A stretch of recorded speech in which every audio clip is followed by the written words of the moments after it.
Salut à tous. Eh bien, hier soir, nous étions le 21 juin 2022, c'est-à-dire le jour du solstice d'été.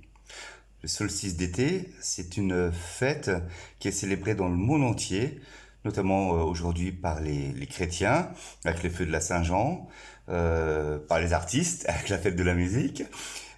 Mais c'est une fête qui remonte très très loin en arrière, à l'époque où les religions dans toute l'Europe étaient païennes. Et c'est resté encore aujourd'hui une tradition très suivie dans les milieux celtiques, odiniques et païens de tous ordres, hein. Je pense notamment à la tradition wicca qui est en plein essor actuellement. Il s'est passé quelque chose de très particulier euh, pendant cette nuit du solstice.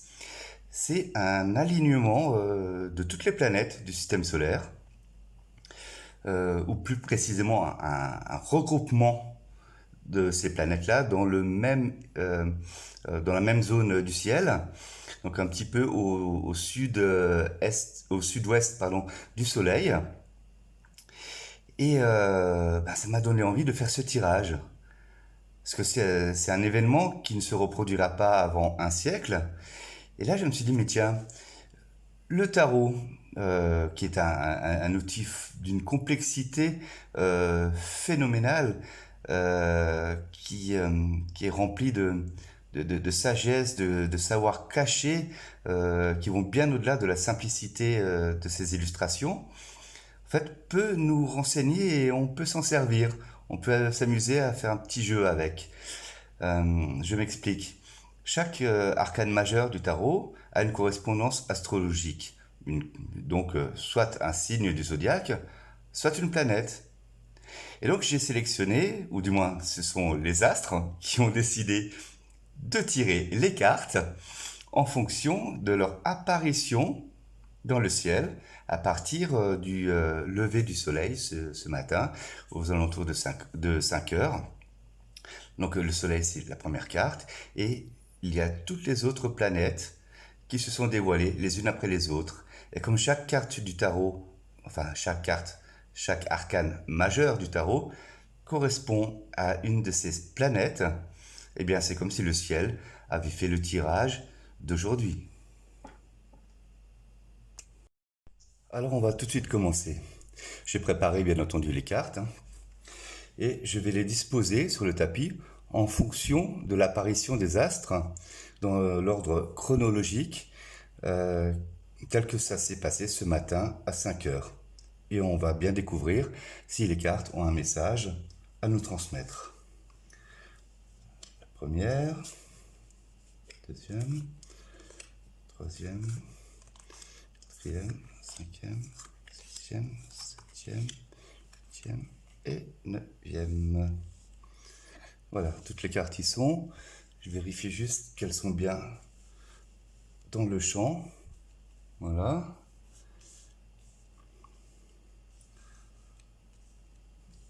J'ai vu la disposition particulière. Voilà, il faut qu'elles soient bien toutes correctement visibles. Voilà, même celle du haut, elle l'est. Ok, très bien. Alors, la première planète, le premier astre, plutôt, euh, à être apparu dans le ciel à l'aube, c'est bien entendu le Soleil. Et l'arcane 19 correspond au Soleil. Ensuite, c'est la planète Saturne qui était visible.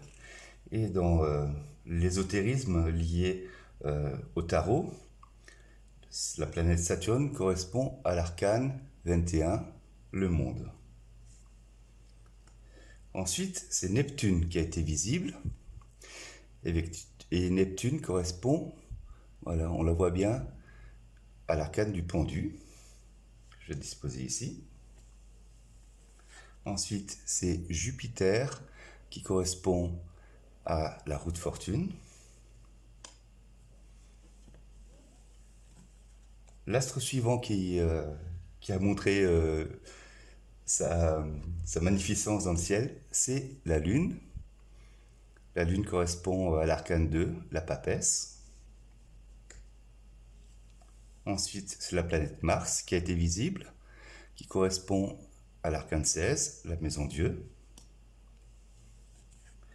Ensuite, c'est Uranus qui correspond à l'arcane 0, le mat. 0 ou 22, hein, suivant les interprétations ou suivant le positionnement de cet arcane dans le jeu.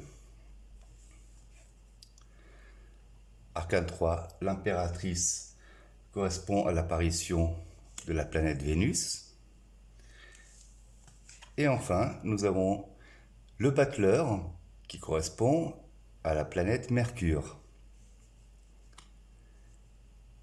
Alors ce petit jeu est amusant parce que c'est comme si voilà, c'était les astres qui, suivant leur ordre d'apparition et leur correspondance, avaient fait ce tirage pour la période à venir. Alors qu'est-ce qu'on peut en déduire comme information, comme message, comment l'interpréter?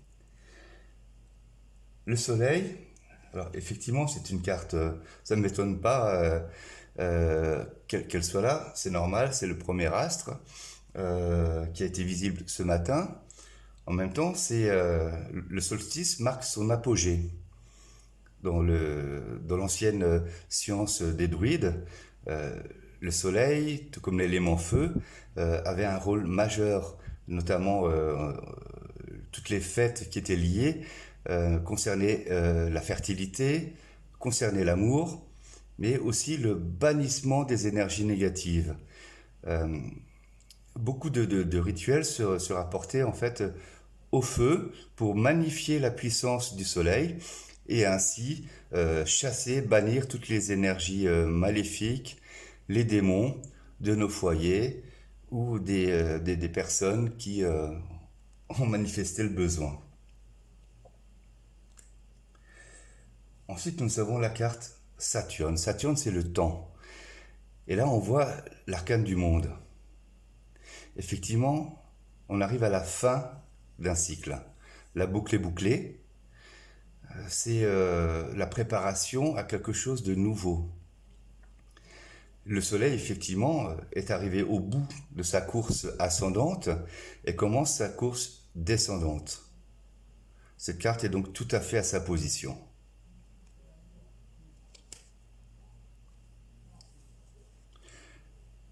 L'arcane 12, le pendu, qui correspond à la planète Neptune, troisième à être apparu dans le ciel, nous indique ici que le rôle du Soleil va être modifié.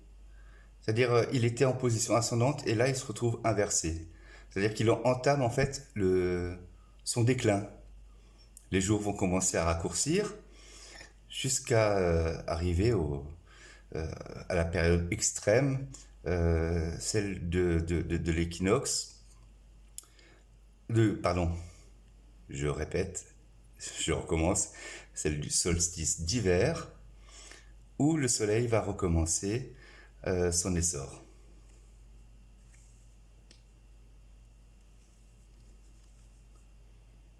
Là, on voit très bien le changement occasionné par ce grand mouvement céleste. Les saisons changent, elles se modifient, et la roue de fortune tourne. Elle passe d'une phase ascendante à une phase descendante. Jusque-là, on ne peut plus limpide.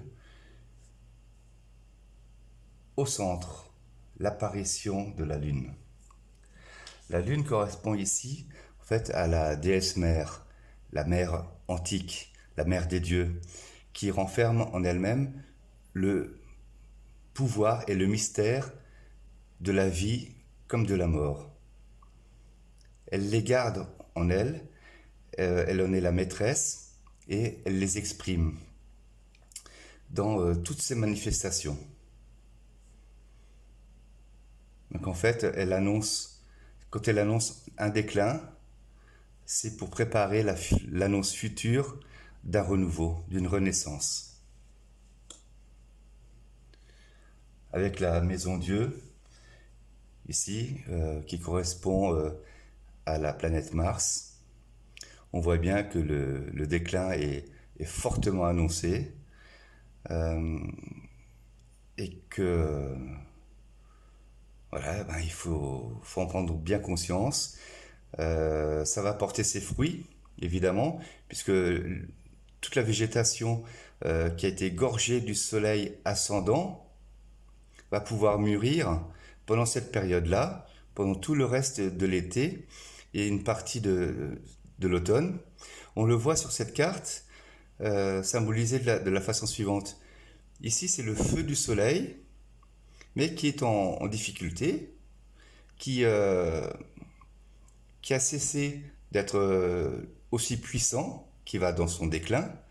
Mais on voit que les fruits, ici, les fruits de ce rayonnement solaire, amènent la croissance des végétaux.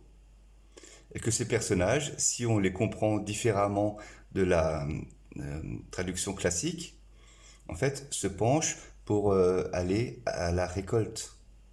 Ils vont récolter les fruits de ce qui a été semé et enrichi par la puissance solaire.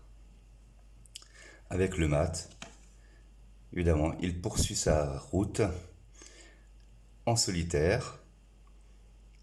Il est riche de tout ce qu'il a apporté et il continue inexorablement son chemin, là, en sachant très bien que ce qu'il attend au bout du chemin, c'est à nouveau une renaissance.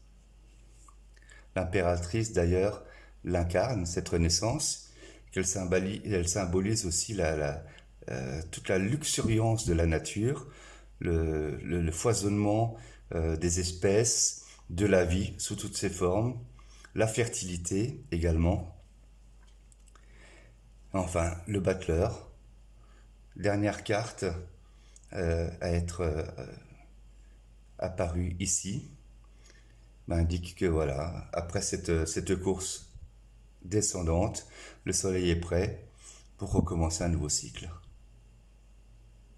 C'est quand même assez intéressant de voir à quel point le choix qui a été fait par les créateurs du tarot d'indiquer les correspondances astrales ont été fortement judicieux et tellement parlantes.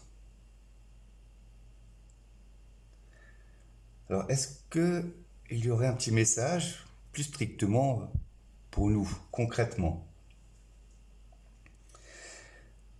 Eh bien, le soleil ici pourrait représenter la période à venir, c'est-à-dire l'été, la période chaude,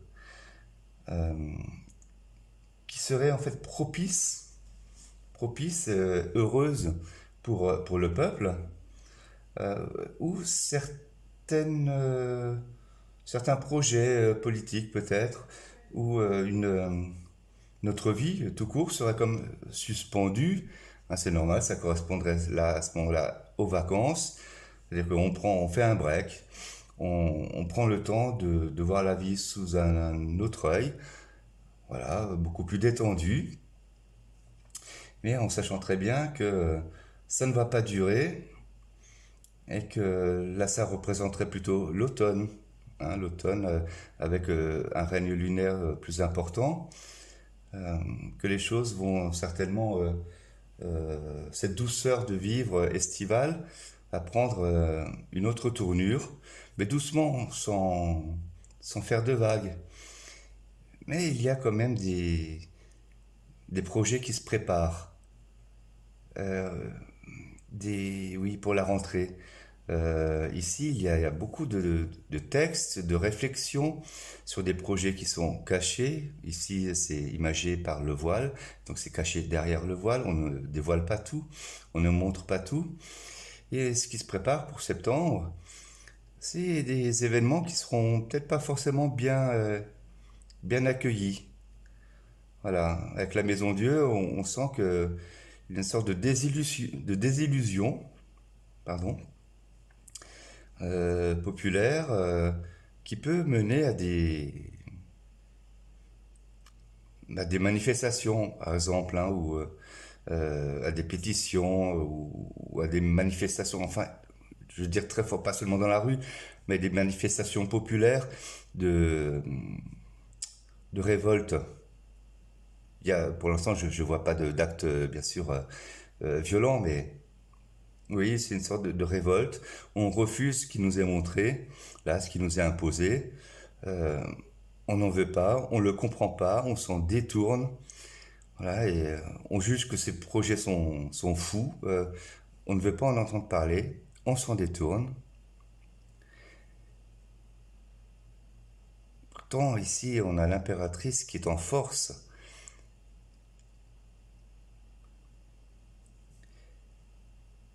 Comment comprendre cette trilogie?